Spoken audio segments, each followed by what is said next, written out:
Assalamualaikum warahmatullahi wabarakatuh. Selamat malam. Alhamdulillahirabbil alamin. Assalatu wassalamu ala asrafil anbiya'i wal mursalin sayyidina wa maulana Muhammad wa ala alihi wa sahbihi ajma'in. Amma ba'du. Selamat datang di channel kami ini, Ngaji Ilmu. Pertama-tama dalam kajian ini kita awali dengan ilmu adab atau akhlakul karimah atau budi pekerti yang baik. Bermula orang-orang yang menuntut ilmu itu di jalan Allah hendaknya menjunjung tinggi akan adab atau akhlakul karimah. Posisi dan tingkatan adab ini terlebih mulia daripada ilmu. Awal-awal ulama salafus soleh dahulu mendahulukan ilmu atau mengajar adab baru mengajarkan ilmu. Sebagaimana Allah memerintahkan kita dalam Quran, yakni surat An-Nisa ayat 36. A'udzu billahi minasyaitonir rajim. Bismillahirrahmanirrahim. Wa'budullaha wa la tusyriku bihi syai'an wa bil walidina ihsana wa bizil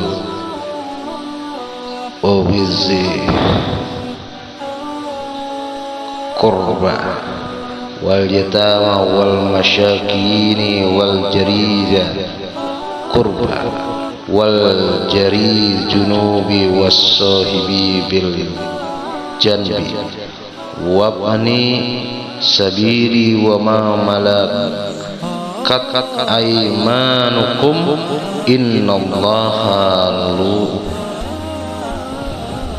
yuhibbu min kana mahtala wa khur.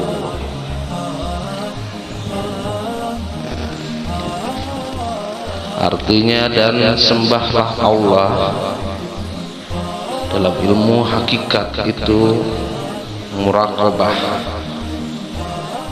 yaitu merasa dirinya diawasi oleh Allah Ta'ala, atau musahadah, merasa seakan-akan ia itu melihat Allah.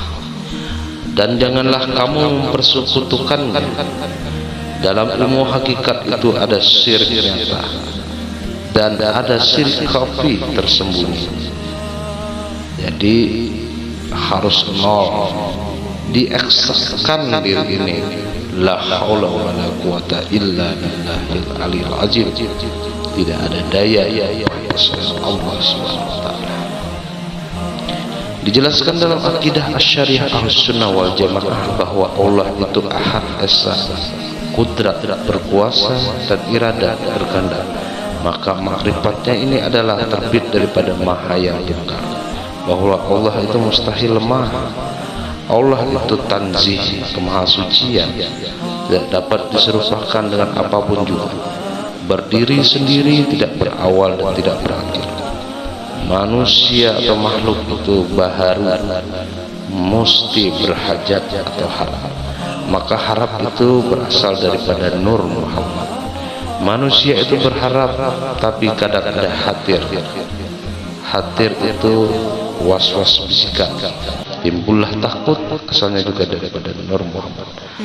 Dan berbuat baiklah kepada kedua orang tua. Hakikat kedua orang tua itu adalah asbab atau sebab insan manusia lahir ke dunia. Nenek moyang manusia adalah Adam dan Hawa.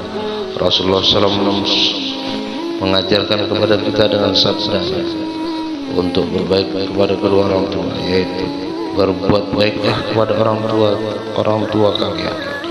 Yang dimaksud adalah orang tua ini adalah ibu, bapak, paman, nenek, kakek, orang yang dituakan, termasuk para ulama-ulama, guru-guru, kiai-kiai. Maka anak-anak kalian akan berbuat baik kepada kalian. Jadi maksudnya jangan heran kalau anak-anak membangkang. Mungkin ini balasan dahulu kita telah pernah berbuat tidak baik kepada orang-orang tua.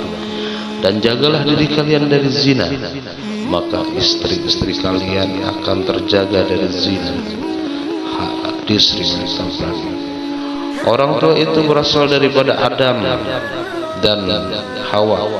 Dalam ilmu hakikat, mula-mula Allah jadikan nur baginda Muhammad SAW itu sebelum alam semesta dijadikan. Dan salah satunya Adam itu daripada tanah, tanah daripada air, air daripada angin, angin daripada api, api daripada nur Muhammad Rasulullah SAW. Hawa itu daripada Nabi Adam alaihissalam. Hadis Muhammad SAW dari Sayyidina Jabir radhiyallahu anhu. Maka kedua orang tua adalah berasal daripada yang mulia itu baginda Muhammad Rasulullah sallallahu alaihi wasallam. Lanjut, karib kerabat anak yatim orang miskin, bahwa Rasulullah sallallahu alaihi wasallam sangat memuliakan mereka itu sebagaimana Rasulullah bersabda, aku menjenguk ke surga dan aku melihat kebanyakan penghuninya orang-orang fakir atau miskin. Lalu aku menjenguk ke neraka dan aku melihat kebanyakan penghuninya adalah kaum wanita. Hadis riwayat Bukhari dan Muslim. Para ulama menjelaskan orang-orang yang miskin itu bersabar lebih utama dan orang kaya yang bersyukur adalah utama. Tetangga dekat dan tetangga jauh. Rasulullah SAW bersabda, hak tetangga ialah bila dia sakit kamu kunjungi dan bila wafat kamu hantar jenazahnya. Bahwa menghantar jenazah ini adalah fardu kifayah, yaitu fardu yang dibuatkan.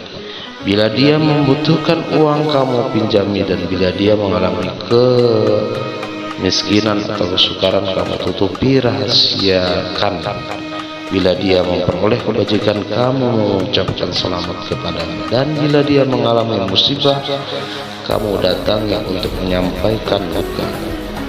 Janganlah meninggikan bangunan rumahmu melebihi bangunan rumahnya, dan jangan kamu mengganggunya dengan bau periuk masakan kecuali kamu ciduk sebagian untuk diberikan kepadanya.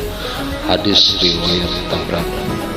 Rasulullah SAW bersabda, tiada beriman kepadaku orang yang bermalam atau tidur dengan kenyang sementara tetangganya lapar, padahal dia mengetahui hal itu. Hadis riwayat Al-Ghazali. Rasulullah SAW bersabda, barang siapa ingin disenangi Allah dan Rasulnya, hendaklah berbicara jujur, menunaikan amanah, dan tidak mengganggu tetangga. Hadis riwayat Al-Baihaqi. Rasulullah SAW bersabda, pilihlah tetangga, lihat calon tetangga atau lingkungannya dulu sebelum memilih rumah. Pilihlah kawan perjalanan sebelum memilih jalan, dan siapkan bekal sebelum berangkat atau bepergian. Hadis riwayat Al-Khatib. Maksudnya cari kawan yang alim daripada kita yang membawa pada jalan selamat dunia dan akhirat. Teman sejawat Ibnu Sabir atau musafir yang kehabisan bekal, dan hamba saya yang kamu miliki, Allah tidak menyukai orang yang sombong dan membanggakan diri. Riwayat ulama bahwa iblis itu mantan malaikat yang bernama Izazil, taat kepada Allah ribuan tahun ibadah, zikir kepada Allah, makrifatnya luar biasa kepada Allah. Namun setelah diperintah Allah sujud kepada Nabiullah Adam alaihissalam yang memiliki nur baginda Muhammad Rasulullah SAW, dia enggan dan sombong atau durhaka kepada Allah, menolak perintah Allah sehingga terusir daripada langit itu, yaitu tempat yang tertinggi. Maka barang siapa tidak berakhlak atau beradab, maka berarti meridhokan iblis sebagai pemimpinnya. Dan sungguh Rasulullah SAW itu suri tauladan yang baik. Allah berfirman dalam Quran surah Al-Ahzab ayat 21, A'udzubillahi minasyaitonirrajim, Bismillahirrahmanirrahim. Laqad kana lakum fi Rasulillahi uswatun hasanah liman kana yarjullaha wal yawmal akhir wa zakarallahu katsir. Artinya sungguh telah ada pada diri Rasulullah itu suri tauladan yang baik bagimu, yaitu bagi orang-orang yang mengharap rahmat Allah dan kedatangan hari kiamat, dan yang banyak mengingat Allah atau zikrullah. Hakikatnya Rasulullah itu adalah sentral untuk menuju Allah Subhanahu wa taala. Sentral atau pusat daripada orang-orang yang beriman terdahulu sejak Nabi Adam alaihissalam sampai dengan Rasulullah, dan orang-orang yang beriman setelah Rasulullah sallallahu alaihi wasallam sampai akhir zaman. Alam semesta dihancurkan. Karena itulah bersanding namanya pada syahadat tauhid, jenis syahadat Rasul. Dan ketika Nabiullah alaihissalam itu meminta wasilah, wasilah itu adalah perantara. Dalam surat Al-Maidah ayat 35 yang berbunyi, A'udzubillahi minasyaitonir rajim, bismillahirrahmanirrahim, ya ayyuhalladzina amanu taqullaha wabtaghu ilaihi wasilata wazahidu fi sabilihi la'allakum tuflihun. Artinya, wahai orang-orang yang beriman, bertakwalah kepada Allah dan carilah wasilah atau jalan thariqah untuk mendekatkan diri kepada, dan berjihadlah, berjuanglah di jalannya agar kamu beruntung. Nabi Adam tadi berwasilah kepada Nabi Muhammad sallallahu alaihi wasallam karena melihat di atas pintu surga tertulis La ilaha illallah Muhammad Rasulullah. Dan setiap kita salat pasti membaca salawat kepada beliau. Jika tidak sah salat kita. Dan Rasulullah itu memegang tali rohani, dan ini hanya Allah dan beliau saja yang pegang itu. Hadis qudsi, ya Muhammad, Quran ini ujungnya di tanganku dan ujungnya di tanganmu, maka pegang erat-erat. Ini namanya nurun ala nurin.